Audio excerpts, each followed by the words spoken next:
Powered by the Montana Television Network. This is the Noon News from Montana's news leader. A very good Monday afternoon. Thanks so much for starting your week with us here on the Noon News. I'm Samantha Sullivan. Another explosion has rocked Sri Lanka's capital city a day after suicide bombers unleashed a string of attacks targeting Christians celebrating Easter. Nearly 300 people were killed, including several Americans. CBS's Ian Lee has more details from London. Unbearable grief cuts deep in Sri Lanka. The fresh wounds of loss felt by so many.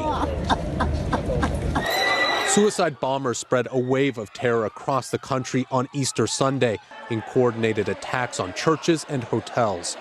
At a nearby hospital, a mother searched for her daughter. Hundreds were killed, hundreds more injured. Authorities blame a local group of Muslim radicals. The terror continued Monday, when a van exploded as police were trying to defuse a bomb. It happened outside a church where a blast killed worshippers the day before. This is a very sad moment. This is a very cowardly attack. And it's not just an attack, it's a very gruesome attack on humanity. Sri Lankan special forces raided several places in the capital, Colombo, arresting 24 people. At the Vatican, Pope Francis condemned the terror attacks and offered prayers for the victims. Victims who died, even though security forces were warned about potential attacks. Sri Lanka's prime minister says police knew churches might be targets, but still, nothing was done. Ian Lee, CBS News. Back here in Montana this Monday, Governor Steve Bullock has vetoed 3 bills, including a Republican proposal to exempt more Social Security income from state income taxes. Montana already exempts up to $32,000 of Social Security income from state taxes for a couple. That bill would have increased that amount for both couples and individuals. The bill passed on the legislature on a mostly partisan vote with Republicans in favor, but Bullock, a Democrat, vetoed, saying the tax cut would cost the state treasury $36 million over the next 2 years and jeopardize critical services for all Montanans. Bullock also vetoed bills that would have required certain families to seek unpaid child support payment before they could get food stamps and would have made it a felony to give false information to a police officer. Well, tonight, Bozeman City Commissioners could put an end to a legal battle that has been going on for half a year now. The city of Bozeman is considering a $21,000 settlement for a lawsuit regarding the bond election for the Public Safety Center back in November. Citizen Roger Koopman made a complaint before the election, saying the city advocated for the project instead of purely educating the voters on the matter. The case was dismissed, but Koopman had the option to appeal to the Montana Supreme Court, delaying the project and increasing the price to taxpayers.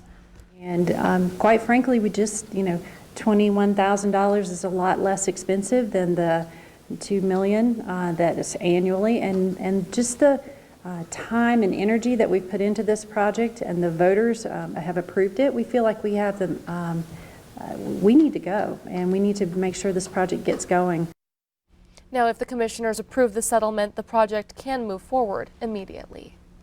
Well, now we'll turn things over to Ed in the Weather Center. Ed, we're coming up at the end of April, so how does the next couple of months look for us here? Yeah, we're starting to get into months where the moisture really counts, and as we take a look, first off, let's start off with the temperatures, leaning towards above average temperatures in central and especially western Montana for May, June, and July, and really no major influences on the eastern plains, so we'll just have to kind of see how that pattern follows. You can see above average temperatures favoring most of the eastern portion of the state and much of the western portion. It's the midsection of the country that we have a better chance of rain. In fact, it looks fairly wet across much of the country, and especially leaning towards southern Montana and northern Wyoming. We'll break down the short-term details on the forecast coming up. All right, thanks, Ed. Well, this past week at Great Falls Public Schools Club was recognized as the best in the state at what they do. I'm proud to say that I'm a newspaper. Newspaper at C.M. Russell High School in Great Falls was named by the University of Montana's journalism program as the top high school newspaper in the state. Journalism advisor Beth Britton says she knows programs like hers are being cut around the country, but that teaching kids how to tell stories and think critically is a major benefit to their future. Well, in other news today, for those outdoor lovers, National Park Week kicked off on Saturday with free entrances to any national park in the United States. The national park system welcomed nearly 331 million visitors back in 2017. Across the nation, there are more than 400 parks available to everyone every day. National Park Week will end on April 28th. Well, coming up here on the noon news, scientists dismissed at a cancer research center after authorities say they were stealing information for a foreign nation. But first, what will the last full week of April have in store for us? Ed will break it down in his full forecast. That's after the break.